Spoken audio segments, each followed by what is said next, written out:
जो स्त्री पुरुष व्यभिचारी होते हैं, कुमार्ग में लगे रहते हैं, उनको मरने के बाद यमलोक जाना पड़ता है। कांप गई, डर गई, रोने लग गई, क्या होगा मेरा, और अपने कुकर्मों को याद कर रही है कि ये क्या करें ब्राह्मण, मैंने तो जीवन भर जो है कि पाप किया है, और मैं नहीं मेरे पति ने भी पाप किया है। तो जैसे ही कथा को विराम दिया गया, चंचुला एकांत में गए ब्राह्मण देवता के पास। ब्रह्मन् त्वं शृणु सद्वृत्ता मजान्तत्या स्वधर्मकम् श्रुत्वा मामुद्धर स्वामिन् कृपां कृत्वा तुलामपि। हे ब्राह्मण देवता, मैं अपने धर्म को नहीं जानती हूं, मैं ये नहीं जानती हूं कि मेरा धर्म क्या है, इसलिए मेरे द्वारा बहुत बड़ा दुराचार हुआ है, मैं पापी हूं, मैं कुकर्मी हूं, आप मेरा उद्धार कर दीजिए, मैं नरक नहीं जाना चाहती हूं, आप मेरा उद्धार कर दीजिए। त्वमेव मे गुरुर्ब्रह्मा त्वं माता त्वं पितासि च उद्धरोद्धर मां दीनां त्वमेव शरणं गतां। हे ब्राह्मण, आप मेरे पिता हैं, आप मेरे माँ हैं, आप मेरे गुरु हैं, मैं आपकी शरण में आई हूँ, मेरा उद्धार कीजिए, मैं भयभीत हूँ, मैं डरी हुई हूँ, मैं नरक नहीं जाना चाहती। ब्राह्मण देवता कहते हैं, सौभाग्य की बात है कि भगवान शंकर की तुम पर कृपा हुई है, जो समय रहते हुए तुम्हें चैत आ गया है, डरो मत, भगवान शिव की शरण में जाओ, शिव की कृपा से तुम्हारा सारा पाप ताप तत्काल नष्ट हो जाएगा। हे देवी, जैसे दर्पण साफ करने पर निर्मल हो जाता है, उसी प्रकार शिव पुराण की कथा सुनने से ये चित्त शुद्ध हो जाता है। इस उत्तम कथा का श्रवण समस्त मनुष्यों के लिए कल्याणकारी बताया गया है। जो भी सुनता है उसके लिए जो है कल्याणकारी हो जाता है। जो शिव भक्ति शिव कथा से वंचित है, उसे पशु समझना चाहिए। जो भगवान की कथा को नहीं सुनते हैं, उनको क्या समझना चाहिए, उनको पशु समझना चाहिए। उनके कान क्या हैं, सांप के बिल के समान हैं।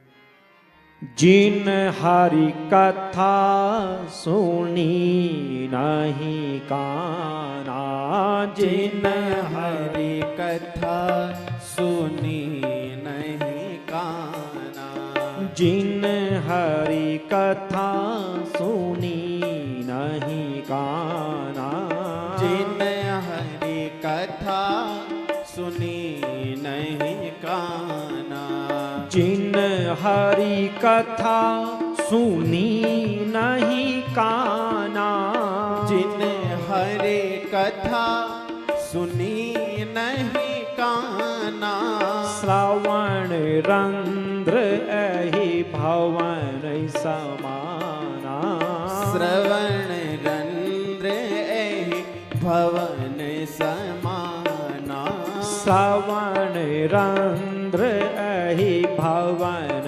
समाना, श्रवण रंध्र एहि भवन समाना। जो भगवान की कथा को नहीं सुनता है, उसके कान कैसे हैं, सांप के बिल के समान हैं। उसके कान सांप के बिल के समान होते हैं। इस प्रकार चंचुला भयभीत है। हे ब्राह्मण, मैं क्या करूं, मैं बहुत भयभीत हूं, मेरा उद्धार कीजिए, उद्धार कीजिए।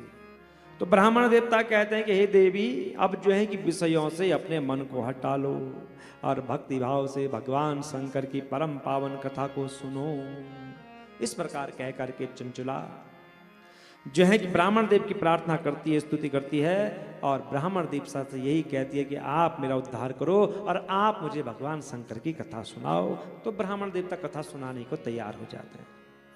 कथा को सुनकर ब्राह्मण पत्नी बड़ी कृतार्थ हो जाती है। उसका जो है कि चित्त शीघ्र ही शुद्ध हो गया और वह प्रतिदिन क्या करते, तीर्थ में स्नान करती है, सुंदर भगवान शंकर का पूजन करती है और नित्य भगवान शिव के नाम को जपा करती है। इस प्रकार भगवान शंकर का ध्यान करते हुए उस चंचुला का बहुत समय बीत गया। अथ कालेन पूर्णेन भक्ति त्रिकशमन्विता समुत्ससर्ज देहं स्व मनायासेन चंचुला।